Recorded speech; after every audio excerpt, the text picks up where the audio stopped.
Your shirt is a contradiction. I hesitated putting it on. In fact, it was in my purse before we came, and I pulled it back out. It says over it, but if you were over it, you wouldn't be wearing it. Then I'm under it.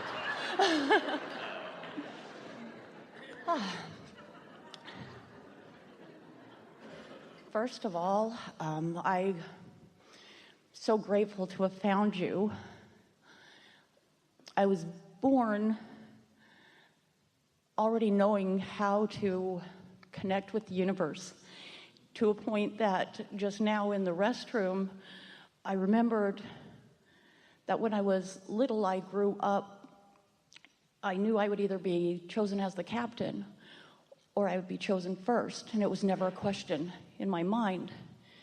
And wanting so much to be up here to get over a problem, while I was in the restroom, I thought, if you could do that when you were little, there's no reason you can't do it now. That was a good bridge, wasn't it? It was a good bridge. See what a fast manifestation that was? Yes. And earlier today, did you hear us talk about going more general?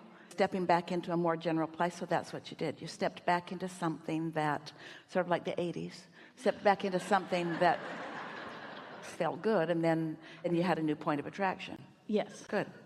Yes. So in reflecting back to that and trying to get back to that part of me, so that I remember a distinct moment. Well, we want to clarify something briefly. You're not getting back to that part of you. You're remembering a time when that part of you was active, and you're reactivating it again.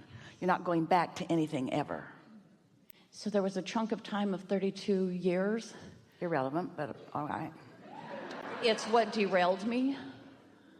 Irrelevant also. Okay. So I'm coming back on track. No, you're not, No. as long as you're talking about the 32 years of derailment. Correct. You're keeping them active and dragging them into the now. Correct, and that's the part that has so much momentum. Doesn't need to, though. How do I stop it? It's all right, but you keep the momentum alive by remembering it, by retelling it. Someone talked about this earlier, by using it as an excuse for where you are a little bit.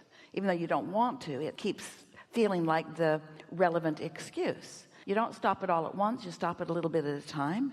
You just bridge gradually. But the best way is to just start fresh. Start fresh in this moment and in this moment and in this moment. What is so compelling about that derailment? Are you just so mad at yourself that you were derailed? Do you feel like you missed things and wasted time?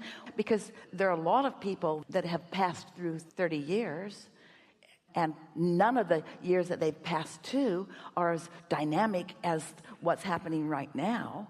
But it doesn't mean that it wasn't of value.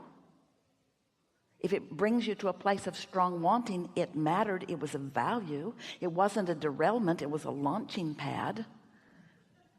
You see what we're getting at? Because your desire is strong right now, strong because of that. That's a good thing, not a bad thing. So could you go with that instead of with that? What happened? You don't have to tell us. We just want you to think about it. What happened that was so emphatic that it makes you want to call it a derailment, and even more important, blame it? Why do you still want to blame it? I don't think I want to blame it. I want to get away from it.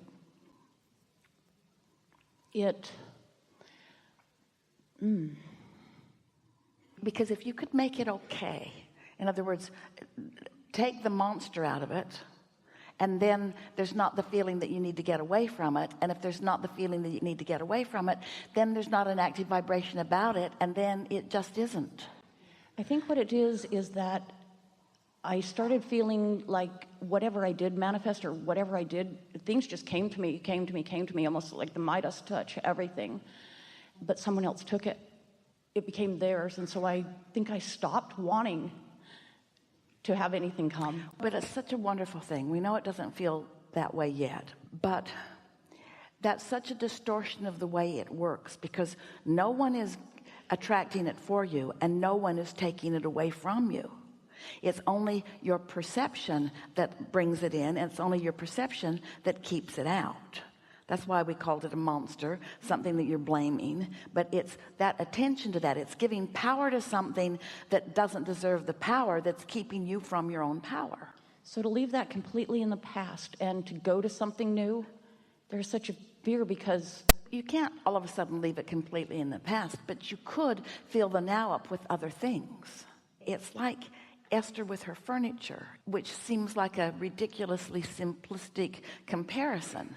But if you are attracting the new, then it's easier to let go of the old.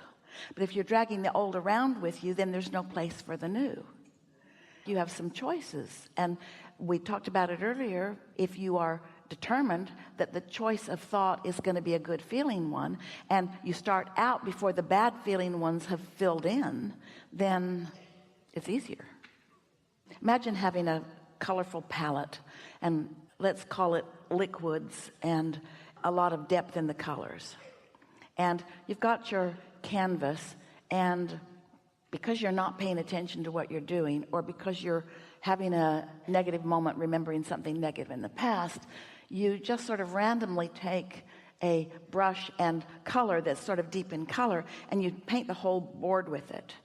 It's a black or a brown or a deep, deep purple. And then you say, wait a minute, that wasn't what I wanted. But it's hard to cover that up with the other lighter colors. Even though you want something lighter now, you can't quite do it. But tomorrow you could wake up and just not put the deep purple or the black on the board. You don't have to drag that board around and try to lighten it up. You can just start with a new board and put the light on it to begin with. You see what we're getting at? But there's a tendency to believe that because I lived something, that I have to now unlive it, that I have to fix it or detach from it or understand it. And you really don't. You can just start in fresh new thoughts. And if we could convince you, and we want to, but we can't, because there's no assertion. If there were, you'd already have it. Got it? No, it doesn't work like that. But what we would like you to feel is that you can start fresh. You can start fresh. And in time, that will be like a distant memory. It'll be like something that happened to somebody else. It'll be like something that you don't even talk about.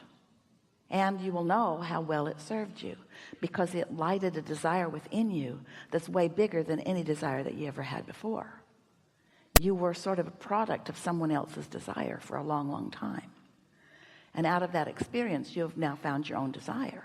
And your own desire is, so much more powerful. There's such a much stronger point of attraction when it's your desire, you see. Nobody wants to be pushed around, and nobody wants to be taken advantage of, and nobody wants to be played, and nobody wants to be used up. In other words, these are things that people worry about. But the truth of it is, none of that can happen. It's just an illusion or a misperception that you have. Because sometimes somebody who's sort of loud-mouthed and big gets in your face and tells you things that are so loud that you start to listen. And as you start to listen, then it starts to play out that way. But you don't have to listen just because someone's talking. One time, someone was in the hot seat talking about someone who was very troubling to her. And we began looking for the person. We looked everywhere for the person, and turned out the person was nowhere in the room, and yet so vividly part of the conversation. And that's what law of attraction does with thoughts and experiences. You can reactivate them easily, but you don't have to. And so it's much easier to activate something new than to try to deactivate something, because you can't deactivate it. Nothing can be deactivated, because when you look at it, that thing that you're not going to think about, you're thinking about it. And the more you don't want to think about it, the more you're thinking about that thing that you don't want to think about. And that thing that you don't want to think about takes on a life of its own, and then it feels like it's thinking you. It isn't. It's not thinking you. You're thinking it. But you want to find a fresh place, and that fresh place is after meditation. So I'm so used to fixing things, and I'm trying. So I have a mantra of never give up, and then listening to you, this was what resonated, was give up, just give up, just give up. Well, here's the thing. How do I do that when it doesn't fix itself? We want to tell you something that is a misperception.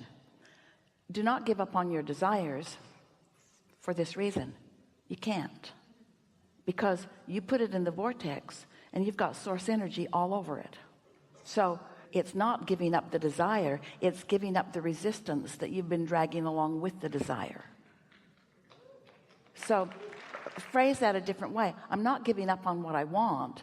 I'm just letting go of the way I was going about it, or I'm giving up the struggle. I'm giving up the thinking too much about it, or I'm giving up overthinking it. I'm giving up a timeline. I'm giving up being hard on myself about it. I'm giving up my negative thoughts about it. I'm giving up my negative feelings about it.